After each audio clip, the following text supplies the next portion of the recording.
Lille 2004 fête ses 20 ans. Souvenez-vous, à l'époque, Lille devenait capitale européenne de la culture. On avait vécu à l'époque une formidable année. On y revient cette année.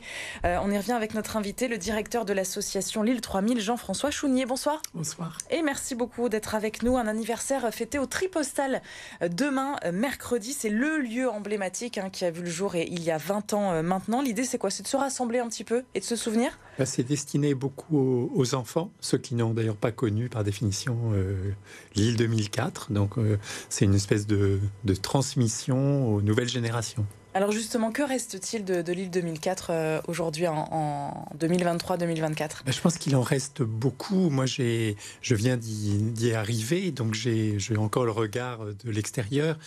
Finalement, dans les capitales européennes de la culture qui ont eu lieu, moi j'ai fait celle de Marseille en 2013, mais on peut élargir la réflexion à l'international. C'est une des rares capitales qui ait maintenu ce travail assez compliqué, d'ailleurs, de cohésion entre les différents territoires, entre les différentes disciplines, avec des événements qui ont eu lieu tous les 2 à 3 ans. Et ça, c'est absolument pas unique, mais très rare. Ça, c'est propre à nous, du coup. Oui, ouais. C'est quelque chose qu'on ne mesure pas forcément quand on suit l'actualité de Lille 3000 depuis longtemps. C'est effectivement l'idée que la mobilisation de la capitale européenne de la culture, qui a été intense, évidemment, en 2003-2004, pouvait se poursuivre avec des événements qui n'ont pas les mêmes contours financiers et organisationnels, mais qui sont des événements notables. C'est vrai que ça reste assez énorme, avec plusieurs milliers de personnes à chaque fois rassemblées. On peut les citer, un Bon Baiser de Lille, Eldorado ou plus récemment Utopia. Oui, c'est 1,8 million par manifestation, c'est très rare. Et en France, il n'y a pas d'autres villes qui ont réussi cela. Alors, Marseille avait essayé, et je dois dire que j'ai le plaisir maintenant de voir une ville qui a réussi, grâce aux élus et grâce à l'équipe, bien sûr, à maintenir cette flamme. Alors, vous le disiez, vous venez d'arriver chez nous, dans la région, vous succédez à l'ancien directeur Didier Fusier. Que peut apporter justement votre expérience, que ce soit à Marseille ou aussi à Lisbonne? Vous avez travaillé ailleurs en Europe.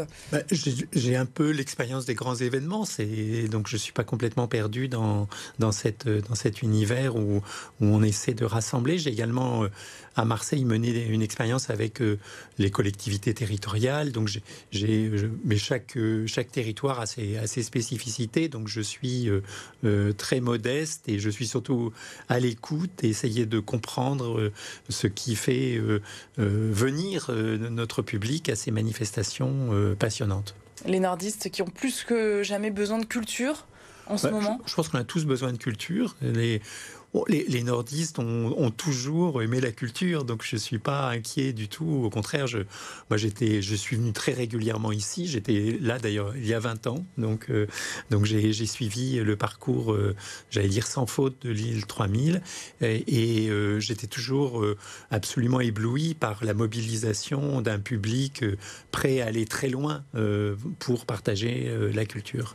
Les nordistes, les Lillois, surtout métropolitains, qui continuent de faire vivre les maisons folies aussi, ça c'est l'un des héritages forts. C'est l'un des héritages, bien sûr.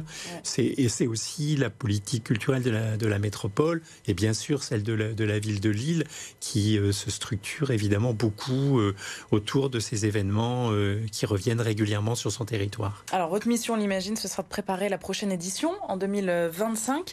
Qu'est-ce qu'on peut en dire déjà à l'heure actuelle, même si on imagine une présentation peut-être l'année prochaine? Il y aura une présentation dans quelques mois, bien sûr, mais le thème, il est déjà choisi. Ça s'appellera Fiesta. Alors, ça peut surprendre, d'ailleurs, dans ces temps que vous évoquiez, comme étant des temps troublés, compliqués.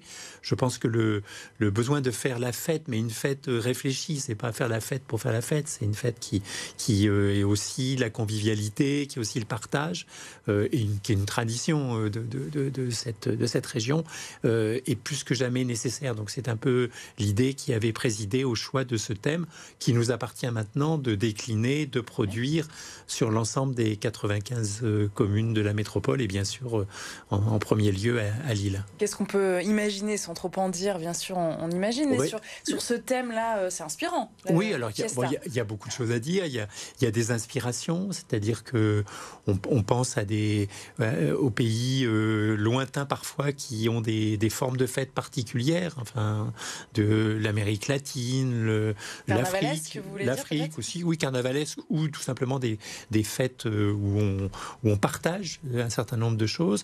Mais ça sera aussi des grandes expositions, parce que l'île 3000, c'est aussi le Tripostal, bien sûr. C'est aussi les différents musées de la métropole. Et donc, il y a une dimension historique à apporter à la fête qui, je crois, sera bienvenue. Bon, en attendant, en tout cas, il y a toujours Au bout de mes rêves à découvrir au Tripostal jusqu'au 14 février.